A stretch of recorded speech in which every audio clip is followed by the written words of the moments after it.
In part 2 of my welcome video for ED 3417, I want to go over the course policies from your syllabus. And I'm primarily going over my course policies. There's also BSU policies listed.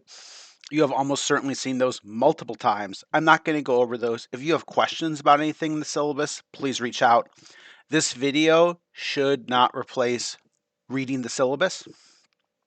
I also recommend downloading and saving a copy of the syllabus, particularly if you want to get licensure in a different state. Oftentimes, they may ask not just for the courses you've taken, but for what specifically were the outcomes in that course. And so, saving a copy of both the course syllabus and the course standards grid is really important. I recommend you do that for all of your courses. Just put a folder somewhere in your um, in cloud storage on a USB drive you have, something like that. Attendance in an online course is a little different. You don't get a grade for it. It's just an expectation, and my expectation is that you log in at least twice weekly. In other words, two times a week on different days. A week in the course will typically run from Tuesday through Monday. Assignments in the course are usually due on Mondays at 11:59 p.m., with the exception of initial discussion board posts, which are due on Saturdays. Of course, this is an online course. You need regular computer and internet access. I hate having to say that at this stage in the year 2025, but it is your responsibility as well as to have a backup plan of what happens if your laptop dies. What is your backup plan? You need to be able to save work in essentially either a Word document or in a PDF format. I cannot accept Apple Pages files. I cannot accept Google Docs links. I don't recommend trying to complete this course or really any college course using a tablet or a smartphone instead of a computer. You need access to a desktop or a laptop to work in this course successfully, I believe. Here's my late policy. For all assignments except initial posts for the discussion board, there is a 24-hour grace period. And what that means is that if you've turned in something within 24 hours of the due date, so the due date is Monday at 11:59 p.m., you had computer issues at 10 o'clock. I don't want you to panic. You don't need to email me. Get your computer issues fixed the next day and submit it the next day. As long as work is turned in within 24 hours of the due date, it will not be penalized. It will be accepted. That doesn't apply to the final exam at the very end of the course because I have to get those graded quickly. I will not accept work that is more than 1 month late. So if something is due on September 15th, if you turn it in November 1st, I'm not going to accept it. Now, for assignments that are related to Pell's B standards, in other words, assignments that you have to do, I will give feedback to see if that meets the content requirements or not, but your grade will remain a 0. I don't give individual extra credit assignments, but there occasionally and work that really goes above and beyond, that's really detailed or in depth or really interesting, I may give a couple of extra credit points. That is rare, and sometimes I don't do it at all. There will be some opportunities for extra credit on some assignments as well. So for redoing assignments are not automatically allowed to be redone. You cannot say, hey, I'd like another shot at this. Read the instructions carefully, ask questions ahead of time, because your initial submission is going to be your submission. You may only redo an assignment if I specify that in my feedback. Please redo. So I might occasionally ask a question, hey, what about XYZ? Because you forgot to write about that. That doesn't mean that you get to rewrite it and I'm going to regrade it. That is feedback of you forgot to talk about this. You may only redo an assignment if I give you explicit permission. An assignment that's redone will not earn a grade higher than B+, and will be subject to the same penalties and timelines as a late assignment would be, including late penalties. No more than one opportunity to redo an assignment, including an assignment that must be passed to pass the course, will typically be given. And typically, a redone assignment must be resubmitted within 10 days of the notice in D2L that it has to be redone. I usually don't give incompletes in this course or in courses in general. It would have to be an exceptional circumstance like a major medical issue or a major emergency. And I would only do it even then if your work has been passing up to that point. If you have an F in the course or a D in the course and ask me for an incomplete, I am almost certainly going to say, no, you haven't shown so far that you've been keeping up or understanding course content sufficiently. I look at things like patterns of late work, and I make sure that you haven't been academically dishonest on any assignments.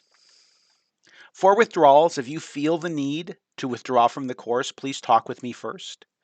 However, please be aware, and this is true for incompletes as well, it is always your responsibility to initiate it. So if you want an incomplete in the course, you need to ask for it. Will you give me an incomplete? And I will look at my policy, and I'll look at your work, and I'll say yes or no.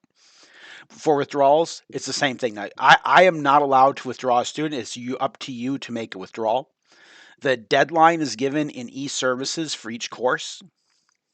It depends on the length of the course. The deadline for semester courses in the fall is typically in late November, like around November 20th, November 21st, November 25th, in that range usually. It does vary from semester to semester. I do have it listed in the syllabus when I looked it up what it was, but just in case I got it wrong, it's always your responsibility to know that. It is late November. Please be aware of potential financial aid implications. Discuss that with the financial aid department. What would happen if I withdraw from this course at this time? Please note that I will not allow you to do a late withdrawal. So sometimes a student will look at their final grade in the course and they will say, wait, I got a D. A D doesn't count, but it will hurt my GPA. Can I withdraw even though it's, December 15th and grades have already been submitted? No, you may not. It is your responsibility to withdraw, and it's your responsibility to abide by the deadlines given. And then finally, academic honesty. Please cite the sources you use. Don't use generative AI tools such as ChatGPT or any other ones, I know there's many, without specific, explicit permission. And there will be a couple of assignments this semester where I will give you specific, explicit permission to use AI tools on the assignment if you want to. I am perfectly fine with you using AI tools like Grammarly if you're using them solely to check things like your spelling, your grammar, your writing conventions. That's fine. You may not use something like Grammarly to say something like, hey, will you write an introduction for this for me? Will you organize this better? You can only do it for editing things, for proofreading things. Obviously, part of academic honesty is doing your own work. And then we do have, right, a group assignment in the course, and that is part of academic honesty is that you participate equitably in groups. You're not taking credit for a group assignment if you have not contributed meaningfully to it. And similarly, it's academically dishonest if in a group you say, I'm just going to do it all. That's also academically dishonest. You must give others an opportunity to do the work. As I like to say in in-person classes, as I said when I taught middle school, in a group setting, do not be a hog and do not be a log. In other words, don't do everything and make sure you volunteer and make sure you do work in the group. I think that is the most important course policies. I do want to circle back to the Pelsby thing here, which I know I talked a little about, I think in the other video too, and redoing assignments. If an assignment is directly connected to a Pelsby standard for licensure, you must get a C- on the assignment. That is usually not a problem for people. Even someone who struggles with some aspects of an assignment in this course, I don't know if there have really been any cases of someone not getting a C- on it. But if for some reason it is, if you were to get a D on one of those assignments, what would happen is I would tell you, you need to redo this. Here's my feedback. Redo this taking into account my feedback. You have 10 days. You would then redo it. I would look at it again, And if it is at least a C minus, I would change your grade to be at least a C minus. If I say this and you decided that you aren't going to do it in 10 days, and then you have a change of heart and say at 30 days later, hey, can I still redo this? I'm going to say no, the deadline has passed. But I will still let you redo it so I can show Pelsby that you know the material, but it's not going to change your grade. And I would do that sparingly. In other words, don't come to me in December with 7 different assignments to be redone because I'm going to say no. Because notice here, I have this, it must be smooth in 10 days. I can be flexible at times if there are extenuating circumstances, but my flexibility is not guaranteed, and it's not for everything. It is, oh, there's this one assignment I realize I still need to do. May I please do it? Yes, you've done really well in everything else. You are passing the course with a B or an A. I don't want to hold you back because of one assignment. Get that in so you can pass the course. Again, if the Pelsby assignments, which are noted in the syllabus, are not completed with at least a C minus, I cannot allow you to pass the course. You will not earn a C minus in the course, no matter what your grade in D2L is. That is not typically an issue. People usually do really well in the course. Another possibility that may occur is that, for example, some of the standards are met with more than one assignment. And in a case like that, I might look at it and say, you know what, you didn't do this or you didn't do well on this, but you did well on this other component. And so I think between the two of them, you're okay. And so again, if you get a bad grade on a Pelsby assignment, you will not have to question whether or not you need to redo it. I will tell you in my feedback, please redo this assignment so you can pass the course. If you have questions, please reach out. I am here to help.